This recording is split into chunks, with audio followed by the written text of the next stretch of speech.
Hello and welcome. I am Dr. Lara May, a clinical pharmacist specializing in functional medicine, as well as a certified yoga teacher and Reiki master. I run a truly integrative health coaching practice encompassing functional medicine lab testing, yoga and meditation, and a sprinkling of Reiki energy medicine. Join me here on Light Body Radio to break through your health plateau and come into alignment with your natural vitality.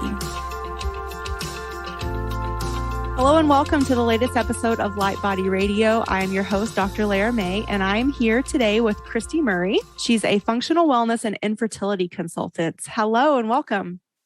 Hi, Lara. Thanks for having me here. I'm so excited to share my story and help out other people. Yeah. So let's start there. What is your story? How did you get to be an infertility consultant?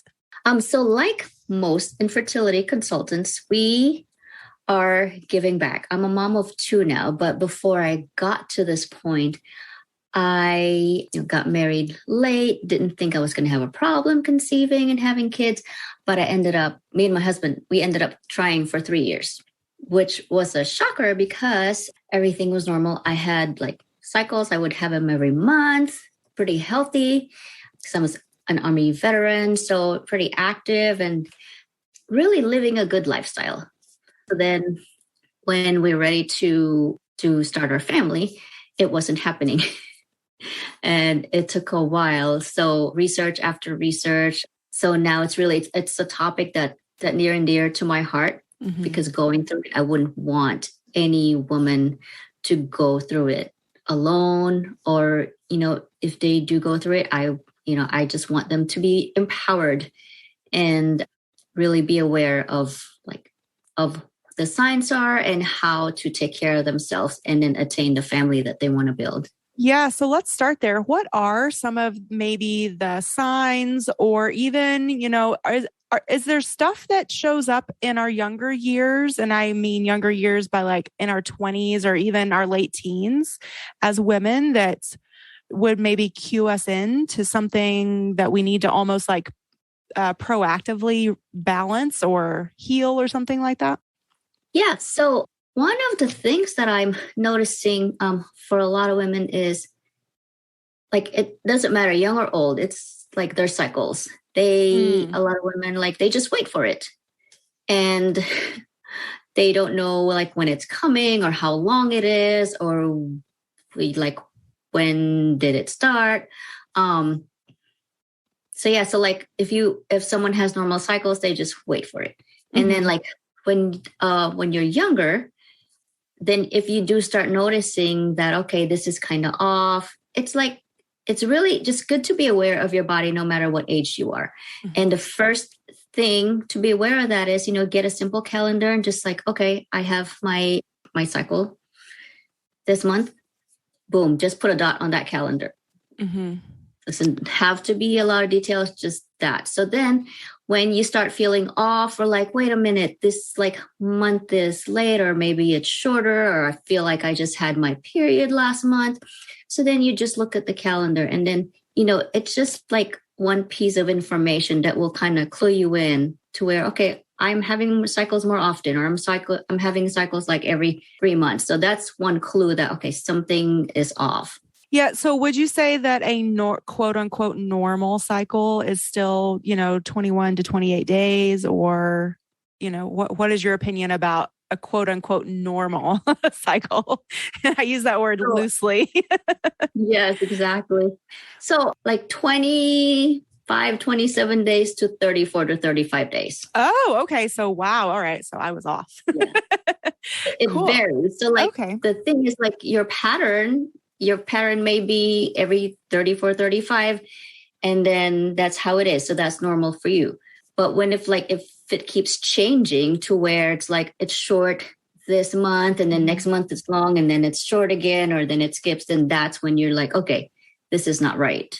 Okay. And so I don't know about you and your early history, but for me, I was never regular in my cycle or predictable. And when I went to the doctor, their solution was just, oh, we'll just put you on birth control, which now as a functional medicine practitioner, I know that that's just another form of hormone replacement, which probably caused a whole slew of other issues in my body that I didn't realize at the time. So what would be your suggestion for women that are just being told, well, let's just put you on birth control. That'll quote, make you regular. Do you feel like that's a solution?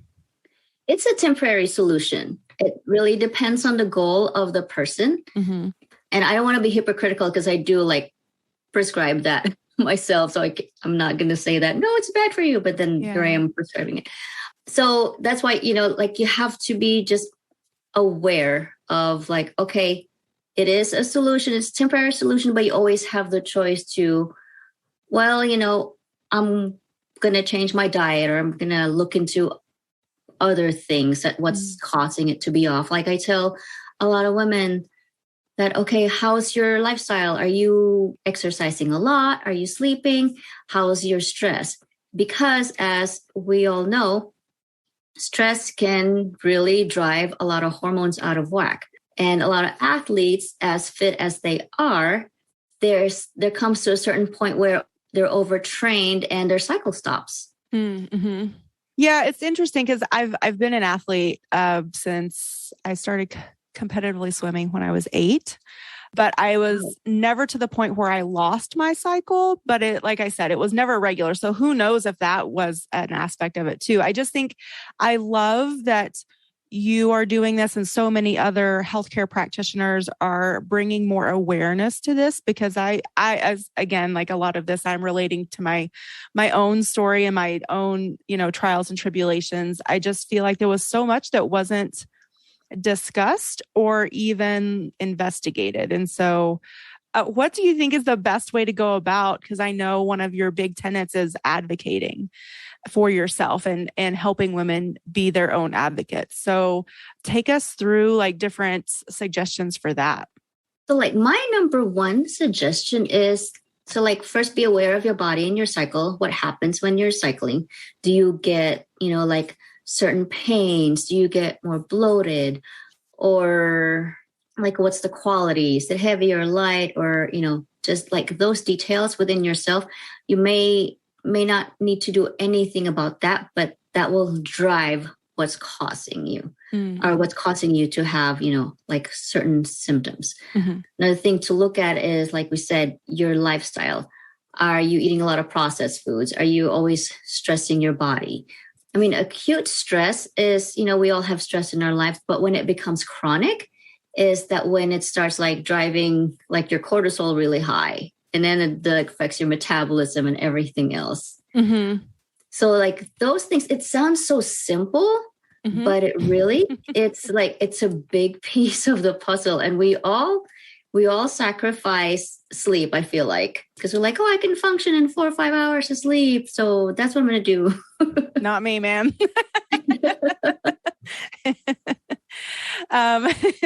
Anyway, so what about other body parts and health issues? So your thyroid or your adrenals, or do women come to you and they think that it's just infertility, but then you find that there's these other things that are going on with them?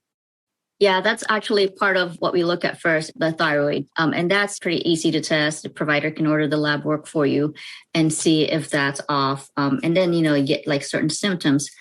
Yeah, thyroid is one of those things too that can be driven by just really stress. And then I know we had talked about it before this interview, the endocrine disruptors, the products that you use and all the chemicals that are in it, which we live in a world of easy and convenient. So it's okay, it's there and it smells good. That's what I'm going to use. And we need to be more aware of the products that we put into our bodies, the lotion, the makeup, the toothpaste, the products in the kitchen, the plastics, and it sounds overwhelming, but once you tackle those things little by little, mm-hmm. It's almost like you're detoxifying your body slowly by taking away those products and just looking for healthier alternatives. because a lot of those products actually, they trick your hormones. That's why they call them endocrine disruptors. Mm-hmm. They trick your hormones to not work properly. And we all know that it only takes like one hormone in the cascade to be off, and then everything can be off. Yeah. So I've been doing that myself. I've been on this clean eating journey for quite a few number of years now. And I finally got to the point it's like, and I heard someone say this the other day, that you can't eat your way out of a toxic overload in your body. And I'm a pretty regular sauna person. And so I thought, I'm doing all the good things. So finally, it's just one of those things where you like pull back the next layer. Okay, what else can I do? And so I went through my entire kitchen and I got rid of almost all of the plastic and replaced it with glass, for like food storage and that sort of thing. And then I went through my entire bathroom and threw out a whole bunch of stuff that I'm sure you also use this tool, the EWG. Yes. The app. And so we can link to that in the show notes too, in case anyone's not familiar. They have a great tool where you can, even in the store, you can scan the barcode and it'll pop up their grades for it and their scales, and it'll give you colors like red, green, or yellow in terms of, green means go, red means stop, don't do it. So and it has been a process. And for me, it came down to adrenal exhaustion. Like my body just wasn't making cortisol anymore. So it wasn't making any of my sex hormones either. But it took me a while to get there, unfortunately. And I think a lot of us too, like you said, I think we'll circle back to the stress topic, because for me, I was like, I exercise regularly. I meditate. I do yoga. I sauna, I do all these things. So I think what got me to where I am and this new point of healing for me is that I didn't really think about all the different ways that maybe I wasn't even defining it as stress, because I thought I was doing all of these other things that were so right. But I was on a graveyard schedule. And again, I convinced myself that was fine because it was 7 days on and 7 days off. So I would be on the same, even though it was the opposite, it was a flip schedule. I would be on the same one for 7 days and then I'd go back to normal. And I did that for like 8 years, which was a long time. And finally my body just said no, So I want to put that out there for people that sleep is super important. And not only that, because I was a good sleeper on my graveyard schedule. I would sleep anywhere from 7 to 9 hours on a regular basis, no problem. But I think just that circadian rhythm flip-flop was the toll. And I think people, we talk so much about sex hormones, which are, estrogen, testosterone. Those are the ones that everyone knows the most about. But I don't think we really talk enough about cortisol and how melatonin. Yes. And melatonin. And so all of the other ones that sort of, and like you said, it's all connected. And if one gets out of whack, it really can throw everything out of whack. So can you speak to that a little bit? Just the very delicate stool. Yeah. So we can start with the circadian rhythm. So like person's so busy going all the time. And then, with technology, we have our cell phones, we have TVs, lights, laptops. There's actually these glasses that shield, from blue light. And I've actually tried it myself. And it kind of looks funny. My kids make fun of me. I wear them at work still because there's so much blue light in my in my professional job still. Yeah. Because we're all staring at the screen. And it makes a difference because I do notice that when I do wear them, I sleep right away and I sleep better. And you sleep better, you wake up rested. You have more energy either to work out or meal prep or, just be in a better mood. But on the other hand, if you don't sleep, your sleep cycle's off. You have your pituitary has been exposed to all these lights and you're not producing the melatonin. So your mind's thinking, no, I'm going to stay awake because it's bright. I'm not giving you melatonin to help you wind down because unless it gets dark, or unless you turn off all the lights, then it's going to signal to me that, hey, it's time to go to bed. And that's when we produce the melatonin. Mm-hmm. So that's one part that if it's off, it's like, okay, you wake up tired and then you're cranky and then you just grab, whatever's easy for food, and then you don't have energy and you don't exercise. Yeah. I mean, it sounds simple, but it's really important that it's a good example of like just one thing can be off. Yeah, I think that's something good to point out is that, and this is something that and I'm sure there's plenty of us out there, the go, go, go, the push, push, push type of people, is that even when we're tired, we push through it, we ignore it, we caffeinate through it, whatever it is, we still exercise, which really isn't, exercise is important, but at a certain point, you're sometimes doing more harm than good to your body and again, to your adrenals, because those little glands that sit on top of your kidneys, those adrenals, they're what help, pump out the cortisol, which is part of your awakening response that will help you feel awake once you do get out of bed. And then there is a little bit of a cortisol spike when we're exercising. And that should be a healthy one. But if your body is already so exhausted that it's not pushing out the right cortisol or the right amount or at the right times, then again, you're just adding insult to injury. So I think, probably the first clue is that if you're tired all the time, then your body is screaming for help already. Yes. Or if you're like exhausted from working out, maybe you should take it easy. Yeah. So and you can still have healthy movement practice without pushing yourself too far. So I think, again, like yoga, walking, even hiking, being outside, super regenerative and restorative, but not pushing yourself and thinking that you have to do A, B, or C, or, because I feel like a lot of it is mindset too. Like we beat up on ourselves if we don't reach a certain goal or do a certain thing how many ever times a week or a day or, whatever it is. Yeah. And then like with the cortisol response, because your body's goal is to make sure that you survive. When you're stressed, it doesn't matter what kind of stress it is. Your body just recognizes it as, oh, you're stressed. It doesn't matter if it's like you're just tired or like either you had a confrontation or like I use the example here in Alaska. You see a bear. Right? Yes, we have bears too. I'm in Lake Tahoe, so yes. Okay. So yeah, your cortisol spikes because that's your body's response to survival. Your cortisol spikes, your sugar spikes to give you energy so you can run and save yourself and stay alive. Well, everything is shunting to that purpose of staying alive. Reproduction is not priority at that time. So if your body is thinking that, well, no, my main function right now is to keep you alive, not reproduction. Right. Not you and a little being growing inside of you. Yes, exactly.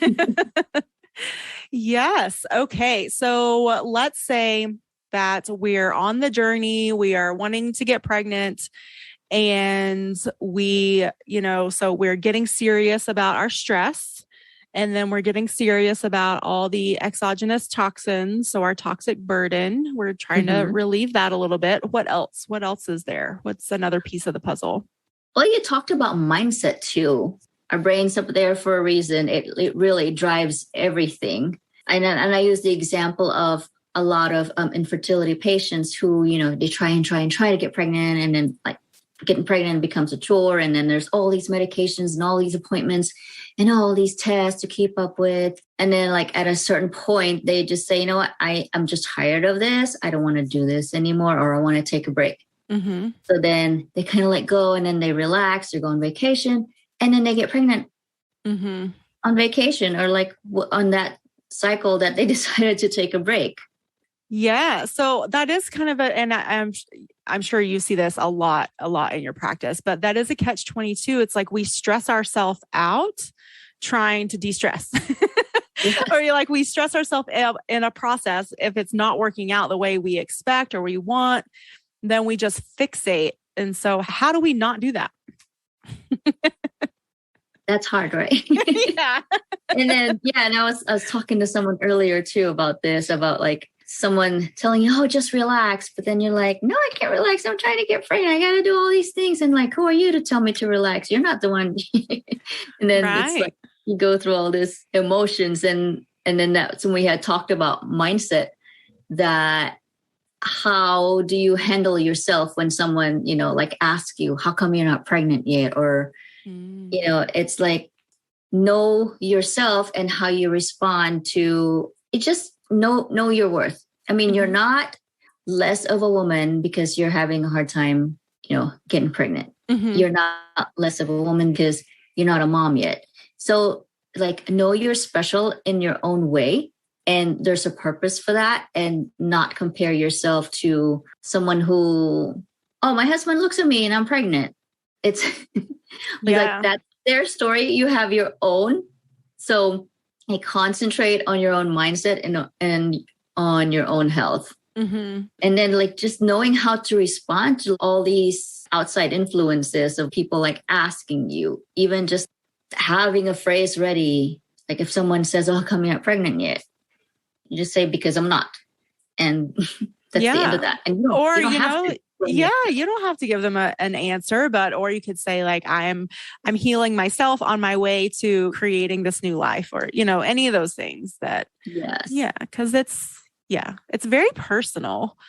So I try not to pry. And then other people feel like there's this whole cultural thing about like, it's so public too.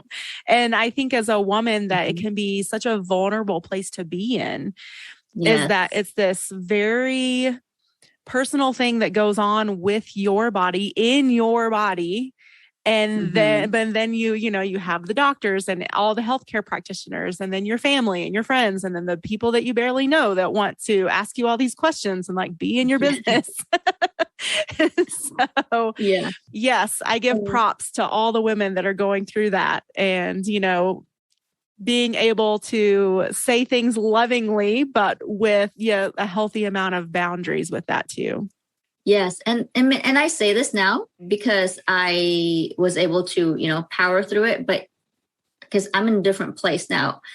So back then, people were coming up to me, and some more sensitive than others, but like, I wish I had like a canned response ready for someone, for everyone who would come up and ask like, well, how come? And I wish I would have just said, well, why are you asking? Right. Or like, you gonna start college fund for my kid? Yeah. Yes. What else? So how do you coach your clients through that? Do you help them? Is there like journaling, or like, do you help them like get clear on maybe coming up with so they don't maybe feel so caught off guard, or I don't know. Yeah. So, like there's three main things I like to coach my clients on. Like first is how like the stuff that they're putting in their system, the food, and then like the toxins, products that they use. Another one is lifestyle, like how are you sleeping? Are you exercising not or too much? And then another thing is the mindset part of it. And I feel like mindset is really more important, because if someone has their mindset in check, they can handle anything, like a lot of like infertile women are one of the most resilient women, because you have to be resilient just going through it. Yes. I was just going to say the word resilience is coming to mind. Yes. Which means like able to like really, to me, like the word resilient means like to roll with the punches, to be able to like move with an element of flow through challenge, and still, maintain, to me, like a certain sense of autonomy and integrity and like sense of self. And like you said earlier, like self-worth, like know yourself. And you started that by saying like, as young women, know your bodies, and then continue that. But then I think also too, is there's something to be said for, just as women in general, how we're raised and within our cultural dynamics is really, I think sometimes we actually have to make a concerted effort to like tune into ourselves and ask, who are we? Because, we're pulled in so many different directions regardless if we're trying to get pregnant or not. And sometimes I think like the infertility challenge can just maybe be like that icing on the cake of like, oh, this is just one more thing in my. Or you're told like what you should be doing. You're told how you should be, or this has to happen by a certain age in your life. Yeah. And I think a lot of women, I think, struggle with that too. Like, oh, I want to have a career and explore this aspect of myself, the professional, female in me. And then I do want to have a family, and like, okay, so when does that happen? How does it fit in? What's going to happen in my career, before, during, and after? And then, like you said, if there's a challenge, then crap. Now what? Yes. And then I think like, a part of it too is, like you said, know yourself. And like for me in my journey, a big part of it is my faith. Just like never feeling alone. And like, even if there's no one that that I'm talking to, it's very different now because now there's a lot of, I feel like, support groups, and it's out in the open. It's sad to say actually more common now, or maybe more women are just speaking up. But back then it's like, it's a scarlet letter, like, oh, you're infertile. Or you're, No, I do think it is more common. I read a book by Shanna Swan called Countdown. Oh, I was going to say that. Yeah. So I love this book. And I think it's really interesting how she's focusing on the male aspect. And, because I think that's the other thing too, is like, there's just so much pressure. Like, yes, we female bodies are the ones that, incubate the tiny being. But, there has to be that contribution from the male side biologically. The other half. Yes. And so I found that book fascinating about all the ways and so for anyone out there, I definitely recommend reading it or getting it on Audible. Because it's a science heavy book, but she makes it very digestible. And to me, it was fascinating all the different ways that all of the things that you and I have talked about today impact male fertility as well, and the health of the sperm. And that a lot of miscarriages actually are, they're finding out that it's because the sperm might have been compromised, not necessarily, a toxic environment in the womb or something like that, It's male factor, right? Yes. Yeah. And then women beat themselves up over it, but okay, well, it takes two. Yes, right? It does. Yes. Such as life. Yes. Awesome. So do you work with clients mainly in Alaska, or tell us about your practice and who you work with and how to find you and all those good things? So with my daytime actual job is as a women's health nurse practitioner, but online I actually do wellness coaching. So I have to make that clear division that, online I'm a coach, I'm a consultant, and I'm not your provider. Gotcha.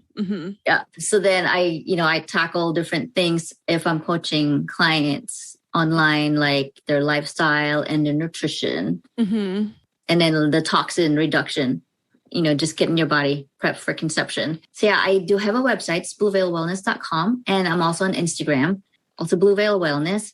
And I'm writing a book. I'm in the process of writing a book. Oh, that's so exciting. Yeah, about infertility. So I would urge, people who want to either prep their body for conception, or want to know more about the journey and they don't want to feel alone, to get on my VIP mailing list. So then I can keep you abreast of what's going on. And in the meantime, before the book comes out, just like give you more resources and information. So you can kind of take care of yourself and at least have like more awareness of what's going on, for your body. Yeah. And what to expect. Yes. And again, like you said, so that you feel, hopefully not alone, and at minimum less alone. Yeah. At best, not alone at all, and at minimum less alone. So that actually, I do want to ask you one more question that just to see your opinion. Would you say that there are any foods to absolutely avoid if you're trying to get pregnant or struggling with your fertility? Or is it more just like keep a clean eating style, or like? I was going to say no, but then I just thought about sugars. Okay. So yeah. So I feel like that's a good rule of thumb, regardless of where you are in Yes. your healing journey. But Mm-hmm. yeah. Okay. So I assume that because it's the inflammation pathway. And so you're feeding that, and then your Exactly. infertility is just, maybe getting worse if you're inflamed with the sugar. Yeah. And then, it's not to say that you give it up and just like totally not have any sugars. There's always healthier alternatives. And just like paying attention to the glycemic index of specific foods Mm-hmm. or specific sugars. Mm-hmm. And you just choose the one that's the lowest glycemic index. And then you don't have to deprive yourself. Yeah, I would say that too. Actually, a client asked me this today. We were talking about sugars and carbs and, implementing change.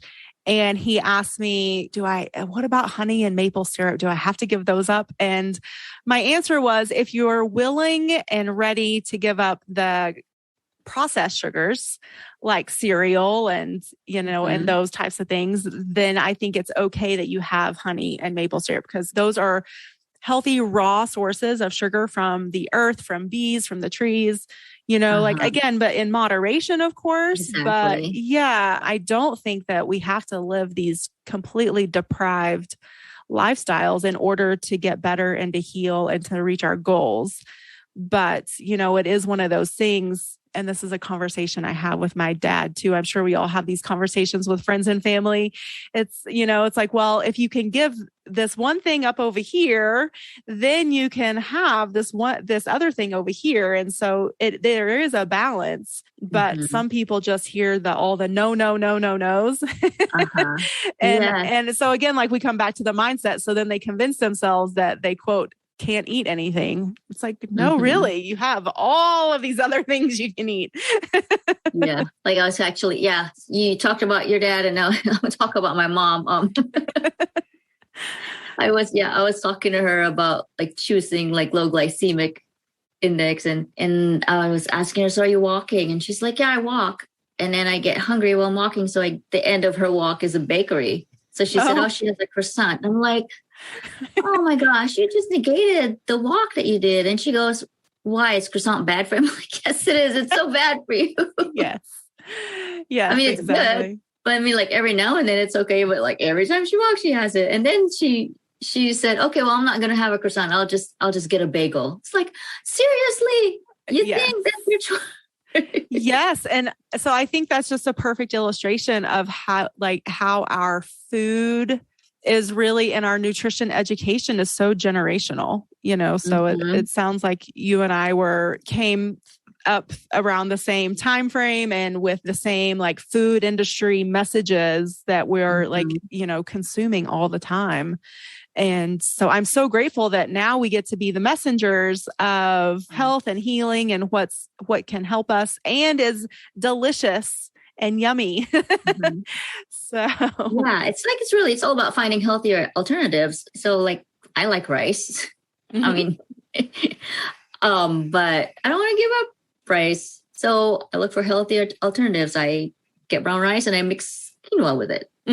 Exactly. Awesome. Well, is there anything else while we wrap up that you have a burning desire to mention, or that we haven't talked about, or that you want to bring light to? I think I already did. Oh yeah. Small changes for women, like you had mentioned earlier. Like if you make one change in your kitchen to get rid of toxins, get rid of the plastic and glass, and choose glass containers. And if you flip over those plastic containers and look at the bottom, there's a number to it. So numbers 5, 4, and 2, and the rest of so if you just think yourself 5, 4, and 2 are good and the rest are bad for you. Okay. 5, 4, and 2. Got it. Yes. So yeah, and then track your cycles. Track your cycles. Yes. And if you see something amiss or you start to see trends, then contact your healthcare provider. And then also too, I always say this, if you are not feeling heard by your healthcare provider, don't be afraid to go shopping for your healthcare provider, because you should be the one interviewing them. They work for you. They are there for your health and wellness. And if they're not helping you achieve that, then it's time to move on. Don't feel like you're married to your healthcare provider, whoever that is. Yeah. And at the same time too, it's just, it's also a matter of asking the right questions. Yes.